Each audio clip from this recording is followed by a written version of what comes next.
Coming up on Extraordinary Faith, we'll visit the enormous Fort Hood U.S. Army post in Texas, which became the first military installation in the country to host weekly traditional Latin Masses. Not only that, an historic chapel on the post was set aside specifically for the extraordinary form. We'll meet the energetic sergeant major who organized the effort, and we'll speak with the priests and some of the Army faithful to find out just what about the classic liturgy attracts them. Round up the troops and stay with us for Catholic traditions, here on Extraordinary Faith.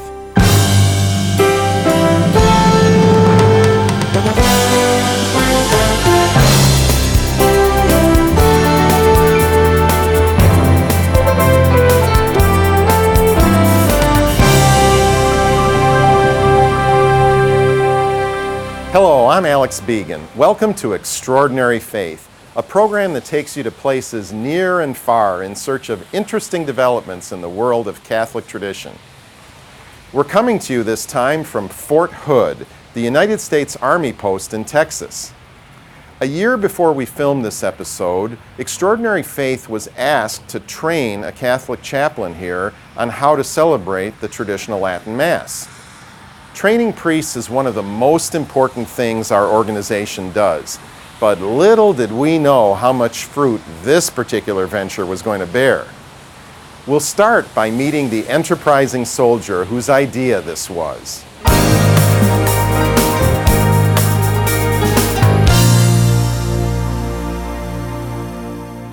Behind so many good efforts to promote Catholic tradition, there's often a driven lay man or woman with an idea and a plan.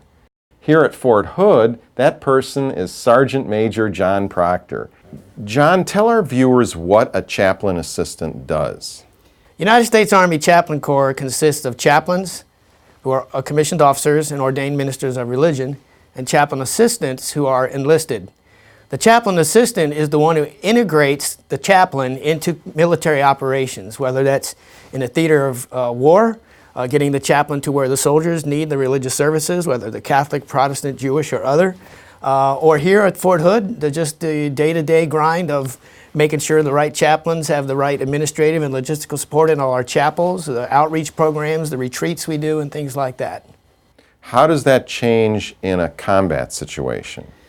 In a combat situation, the focus is on getting, this is just the way I say it, getting the chaplains where they can do the most good for the most people with the least risk. And that risk sometimes has to be just sort of analyzed, and then the person that does that risk analysis is the chaplain assistant. And we're the one who gets the chaplain on the helicopter or in the convoy or even on a dismounted foot movement if necessary to get to where soldiers, sailors, airmen, and Marines are so that they can practice their faith in the combat zone. So you're putting your life at risk in some of these situations. Every soldier does that. So let's say a chaplain's heading out to attend to somebody in need in combat. Are you protecting him at that point? Earlier in my career, that was my direct role. As a sergeant major, obviously, I'm more of a senior administrator, manager, trainer type person. But yes, you literally accompany the chaplain. The chaplain does not carry a weapon. They're non-combatants. So the chaplain assistant is sort of the tactical arm of what we call a unit ministry team, one chaplain assistant. And most of my earlier days in the Army were with the infantry. So the infantry is the branch of the Army that has to close with and kill the enemy. So a lot of contact with the enemy and casualties and things like that.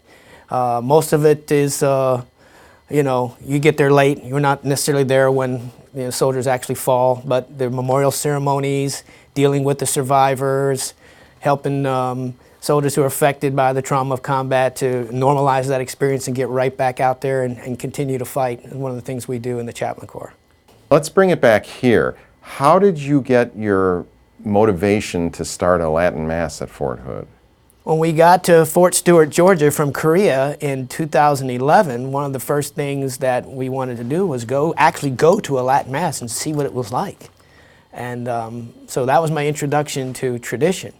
So immediately, of course, I run to the Army Catholic chaplain and say, "Hey, Father, can we do this?" And not Not too many priests, at least that have been working in the chaplain corps for many years, willing to do that, you know, to go to that extent of learning and retraining and all the other things that are required to offer the faithful a Latin Mass. I remember bringing them a copy of Summorum Pontificum, and they had never seen it. The very first Latin Mass we went to was a high Mass with incense and the Gregorian chant, and I just wept, and I just thanked God, and I was like, where has this been?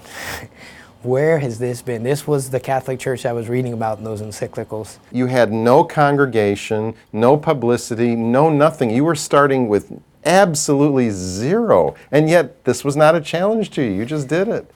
It's not zero because I have faith. I really believe that the good Lord wanted to renew a sense of the sacred and a sense of holiness and a sense of an awe at the transcendent glory of God that was missing in some of our more contemporary forms of worship. As being in the chaplain corps for over 20 years, I've just seen that trend towards desacralization. Whether you're Protestant or Catholic, it's just a more casual, kind of low-key approach to worship. So in my own life, I wanted that reverence. I wanted to recover the fear of God. I wanted that awe, and the Latin Mass is so transcendent, is so beautiful, and it lifts the soul up to God rather than to bring Christ down to where men are. And I just felt like I had faith that God wanted to do that for service members, especially, you know, in the Army where we're already saturated with tradition. We know what tradition is. We know what respect is. We know what reverence is. We know what order is. We know what all those things are. When we go to church, it's like all that just fell away. So the Latin Mass I felt was a perfect fit, especially for a community like the United States Army that's so heavy with young men. You know, young men need a manly liturgy. They need a manly worship experience. And that's not a criticism of the new Mass. It's just in the traditional Latin Mass, it's very oriented towards that austerity, that discipline, that reverence, almost like that Roman feel, you know, where it's the movements are crisp, the gestures are all imbued with a specific meaning. They're done a certain way to communicate a certain mystery or a certain spiritual truth. And I just believe with all my heart, God wanted to do that here. Did I understand correctly that you were given exclusive use of a chapel here? Not exclusive. When we got here in the summer of 2015, Old Post Chapel was somewhat of a relic. There were no religious services conducted there. It's the oldest building on Fort Hood. So my team of chaplain assistants, they went in there like a white tornado, and they just called in 13 service orders, which means the Department of Public Works comes out and fixes the plumbing, fixes the lights, fixes the air conditioning, different things. Went through and wiped out every single cobweb, got the bathrooms painted, got everything up to standard. Really turned it into a very nice little Catholic church. Now, it's still a multi-purpose facility, and all religions are welcome to use the chapel. Of course, we'll move the tabernacle in cases like that. Its primary purpose right now is for the traditional Latin Mass community.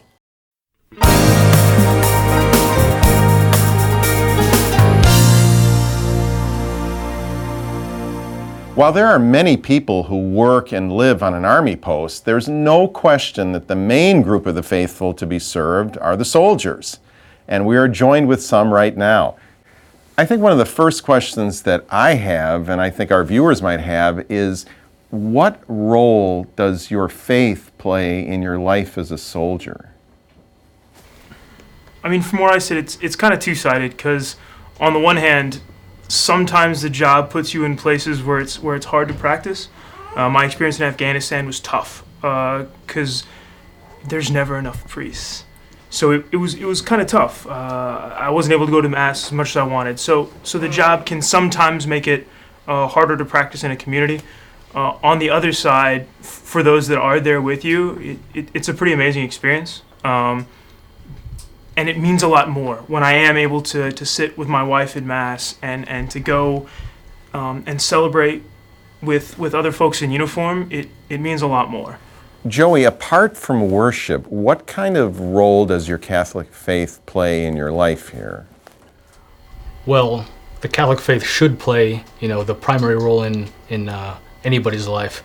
For me, as an officer, having that background of the faith especially going on all sorts of missions all over the world. Sometimes in dangerous situations, you have to be able to make a moral judgment. And thankfully for me, my Catholic faith that I've had since I was a kid has been very strong, and it just makes making certain tough decisions in certain tough situations a lot easier. Can you give us an example of a situation where your Catholic faith moved you to take a certain action or do something differently either in combat or here on the post? I would have to say, actually, combat is a good example for me. I'm a Catholic convert, and I started attending Mass when I was in Iraq, and it definitely enhanced my moral compass. My job in the Army is I'm in the religious operations, religious support, chaplain's assistant. And we provide, based on Title 10, we provide the ability to worship for all denominations for your soldiers. But me having my Catholic faith really enhanced my moral compass as who I am and what is the foundation of right and wrong expressed from internal to external.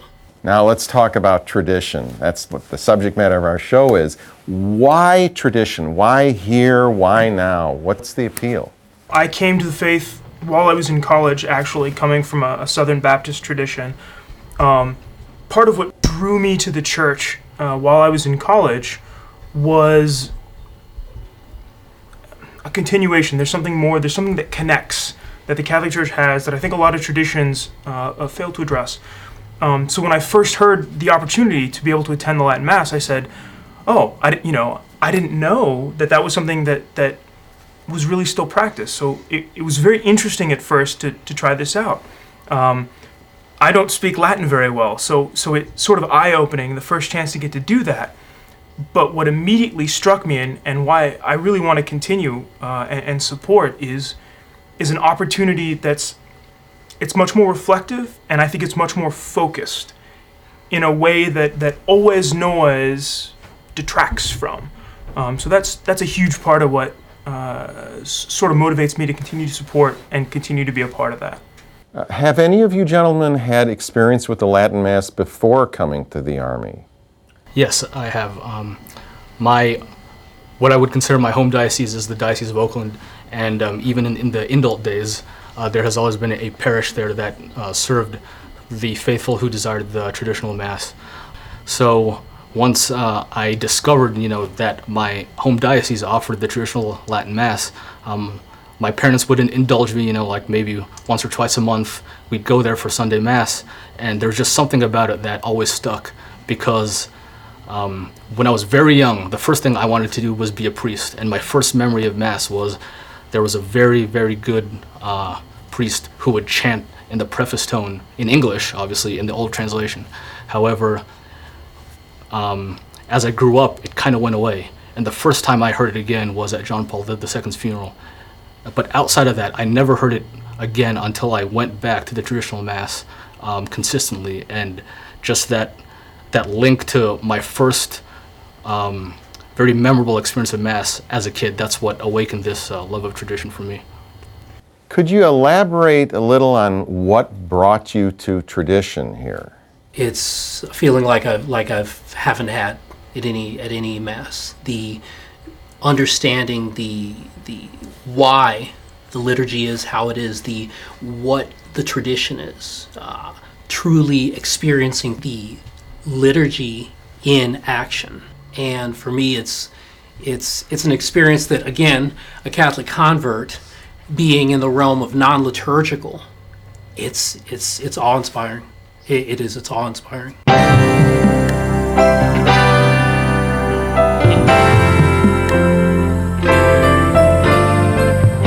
It's not only soldiers showing up at the Old Post Chapel. We're here with families who are regulars at the Latin Mass. How did you end up at the Latin Mass with all these choices of Masses on the post?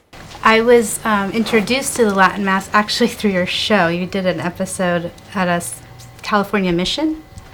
And I was new to veiling, and I was looking for more reverence and more tradition. And I just quietly started praying that one day we would PCS to, which is a military move, to an area that put us in a reasonable distance from a church where I could experience the Latin Mass. And so I was praying for a year and a half, and it's turned out more than I could ever imagine. My first Latin Mass, my children were serving the Mass.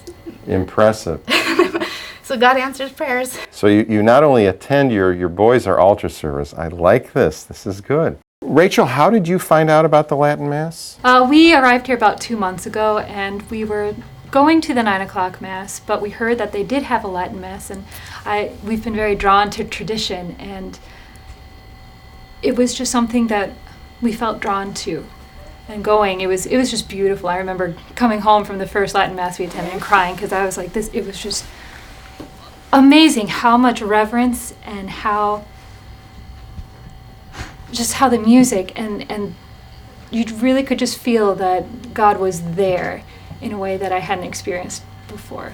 Since you've experienced the Mass, has it lived up to your expectation? Oh, it's beyond. I had, there's no way to have expectations on the traditional Latin Mass. It just, within the first couple times, I just focused on the peace that overcame me, and then it became evident, the flow, and I began to understand what was really happening. And my children were up there from the very beginning, even before we went to Latin Mass. They were training for the Latin Mass. So their first Latin Mass, they were serving the Latin Mass too. So we kind of went in all, both feet in, and we haven't really looked back.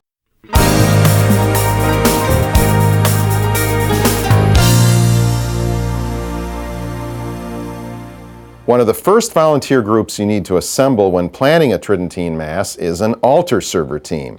Fort Hood has one, and they're joining us now. Gentlemen, prior to the start of this Latin Mass, did any of you have other involvement with the church or serving the ordinary form of the Mass? I was a altar server for the Novus Ordo, or the ordinary form of Mass, and in my church at St. Paul in Harker Heights, I'm also a squire. It's basically the Knights of Columbus have the junior program to where we're squires and we develop ourselves to become knights. I was once a server, but then I had to do other things, like school got more complicated, and also learned how to play guitar, and so I was getting invites from the choir, So it's kind of hard to do choir and serving at the same time. You gentlemen have taken on this challenge of learning to serve the traditional Mass. That's a lot to undertake. How has it affected you? What's been your experience so far with that process? It's more challenging than the Novus Ordo Mass, but to me, I find it more interactive than the Novus Ordo Mass, because you have the challenge of learning a new language, and also there are different actions that take place between the Latin Mass and the Novus Ordo Mass. The most difficult part was learning the new language, like all the prayers, like the Confiteor and then the Credo and all that was really difficult, and learning all the movements of the Mass, like where does the Gospel go, and then just was a really new and humbling experience to me. Well, I've been altar serving an ordinary Mass ever since I could, and when I got here serving the Latin Mass, I felt like I wanted to go to Mass more often. Latin, even though it's considered by today's standards a dead language, the good thing about the church is that we keep the tradition alive. We're the keepers of tradition from the day Christ died and the day the apostles were put forth, and the bishops. We're the ones who kept the tradition all the way from the time Christ was still on earth. Any recommendations do you have for any other young men considering serving at the altar? If you're looking for a vocation to the priesthood, this is the most perfect form that you want. Even if you're not, then this is a good place to find your vocation.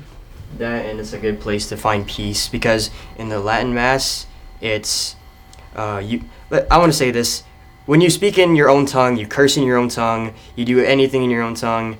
But when you go to church, you hear the chanting in Latin and the music in Latin, and the whole entire place is centered on Christ. It's just a different setting. You're like in another world. You're basically like in heaven, because the world is set apart from it. And if you go to Latin Mass, you'll find yourself in like a different world, a different setting. You'll find inner peace.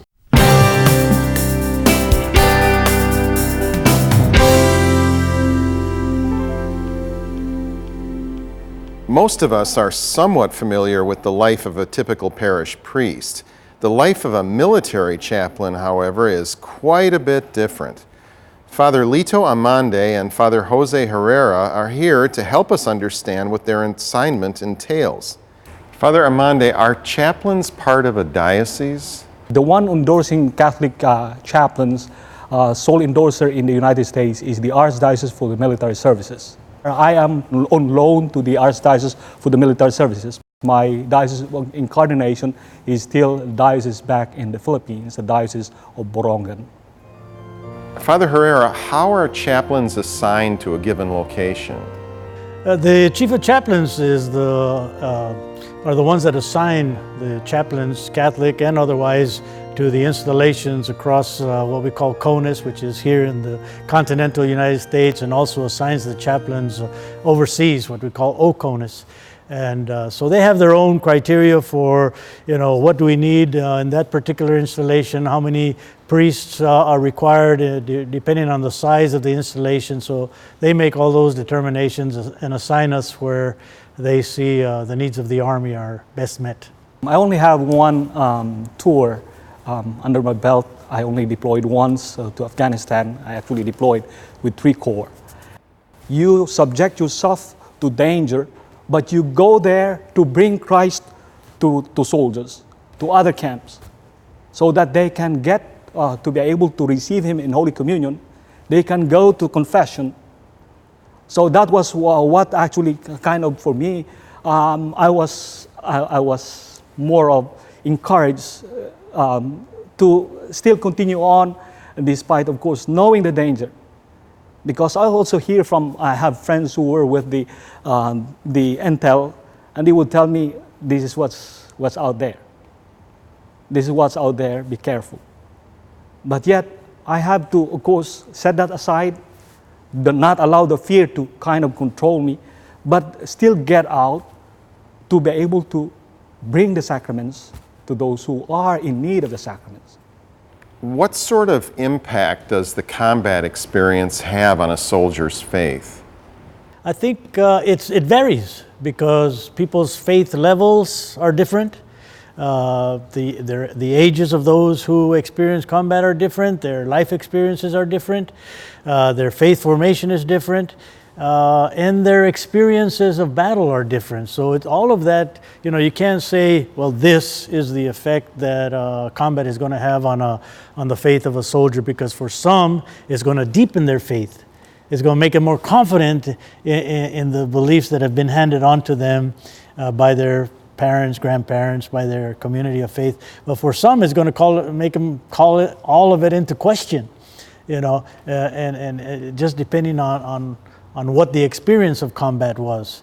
I know that in many ways, even my experience there, for example, brought different questions to me about my faith, about my serving as a priest, and strengthened my resolve, much in the same way as Father Lito was talking about, strengthening your resolve and the knowledge that God has given you the gift of this ministry in order to bring others to Christ. So it strengthens you in that. But the average soldier, there's no cookie cutter.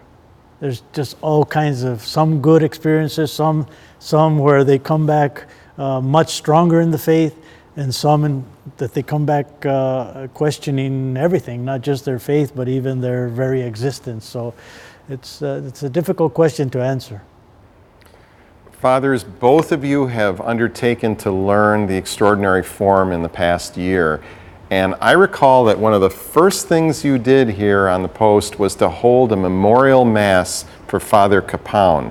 Could you tell our viewers who Father Chaplain is and why you chose to do that? He's a priest from the Diocese of Wichita, and he became a chaplain in the Army and served during the Second World War, and then of course also in the Korean War. In the Korean War, he was assigned to a unit under 1st Cavalry Division, 8th Cavalry Regiment, currently here in Fort Hood. He was the unit chaplain for that unit. They've seen action in Korea during the Onsan engagement, and in fact, they paid quite a big sacrifice, tremendous sacrifice in terms of lives. Father Chaplain opted to be captured together with his soldiers so that he can continue to minister today. He died as a prisoner of war in Korea, and he's quite a priest in that he has so much love for his soldiers, for the people God has given him to take care of. He was there for them even to the end. He was even recognized by the Army with an award for his service. Father Chaplain was also awarded the Congressional Medal of Honor. But I think one more important thing also is, aside from that Medal of Honor award, is the award, that one commendation that the Church, Holy Mother Church, would like for Father Chaplain to also receive, for him to first be beatified and then be canonized. He's currently considered a servant of God. On our next episode, we'll visit some of the up-and-coming Catholic colleges that are embracing the fullness of the traditional Catholic faith.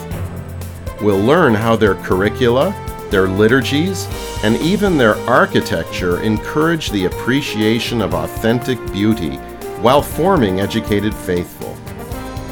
If you'd like to learn more about Fort Hood, military chaplaincy, or priest training in the extraordinary form, check out the episodes page of our website, extraordinaryfaith.tv. We also encourage you to like us and join us on Facebook, where our viewers share questions and comments about all our episodes.